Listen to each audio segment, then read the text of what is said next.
ശബരിമല നെയ്യ് ക്രമക്കേട് കേസിൽ രേഖകളുടെ പ്രാഥമിക പരിശോധന ആരംഭിച്ചു വിജിലൻസ്. മിൽമയ്ക്ക് കരാർ നൽകിയതിന് വിവരശേഖരണം ദേവസ്വം ബോർഡ് ഉദ്യോഗസ്ഥരിൽ അന്വേഷണ സംഘം നടത്തിയിട്ടുണ്ട്. ഈ കരാറും അഡ്മിനിസ്ട്രേറ്റീവ് ഓഫീസറായിരുന്ന മുരാരി ബാബു നൽകിയ ശുപാർശയും ഉൾപ്പെടെ വരും ദിവസങ്ങളിൽ വിശദമായി പരിശോധിക്കും. വൈകാതെ PS പ്രശാന്തിനെയും അജയ് കുമാറിനെയും ചോദ്യം ചെയ്യാനാണ് വിജിലൻസ് സംഘത്തിന്റെ തീരുമാനം. ടെൻഡർ റദ്ദാക്കി മിൽമയ്ക്ക് കരാർ നൽകിയതിലൂടെ ദേവസ്വം ബോർഡിന് 2,27,00,000 രൂപയുടെ നഷ്ടമുണ്ടായെന്നാണ് വിജിലൻസിന്റെ FIR. MG പ്രദേശ് ഉണ്ട്. വിശദാംശങ്ങളുമായി പ്രദേശ്. കഴിഞ്ഞ ദിവസമൊക്കെ പരിശോധന നടന്നിരുന്നു ദേവസ്വം ബോർഡ് ആസ്ഥാനത്തൊക്കെ. അപ്പോൾ എങ്ങനെയാണ് ഇനി തുടർ നടപടികൾ ഇതിൽ ഉണ്ടാവുക? എങ്ങനെയാണ് അന്വേഷണം?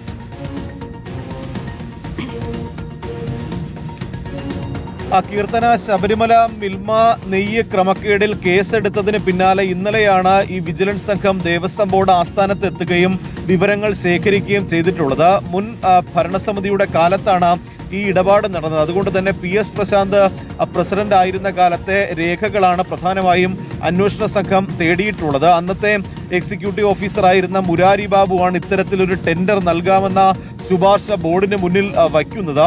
ആ ശുപാർശ അംഗീകരിച്ചുകൊണ്ടാണ് ഉയർന്ന തുകയ്ക്ക് മിൽമയ്ക്ക് കരാർ നൽകുകയും ചെയ്തത്. ഇത്തരത്തിൽ കരാർ നൽകിയത് വഴി ഏകദേശം 2.25 കോടിയുടെ നഷ്ടം ദേവസ്വം ബോർഡിന് ഉണ്ടായി എന്നതാണ് വിജിലൻസിന്റെ കണ്ടെത്തൽ. ഇതിന്റെ കൂടി അടിസ്ഥാനത്തിലാണ് ഈ PS പ്രശാന്തിനെയും ബോർഡ് അംഗം അജികുമാറിനെയും പ്രതി ചേർത്ത് കേസെടുത്തിരിക്കുന്നത്. ഇനി ഇതിന്റെ തുടർ നടപടി ഇരുവരെയും ചോദ്യം ചെയ്യുക എന്നതാണ്. ചോദ്യം ചെയ്യുന്നതിന് മുമ്പ് അന്നത്തെ ഇടപാടുകൾ സംബന്ധിച്ച വിശദാംശങ്ങൾ, രേഖകൾ ഉൾപ്പെടെ കണ്ടെത്തണമായിരുന്നു. അതിന്റെ ഭാഗമായാണ് ഇന്നലെ എത്തി ഇത് പരിശോധിച്ചത്. ഇനി അടുത്ത നടപടി ഇവരെ ചോദ്യം ചെയ്യുക എന്നതാണ്.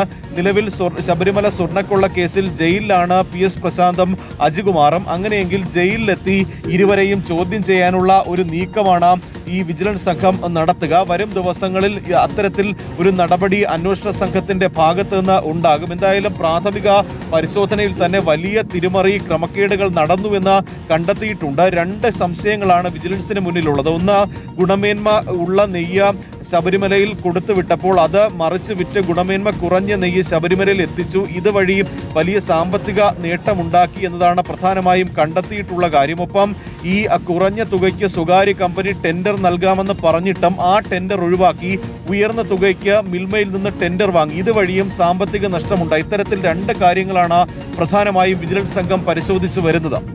കീർത്തന. ശരി, MG പ്രതീക്ഷാണ് വിവരങ്ങൾ നൽകിയത്.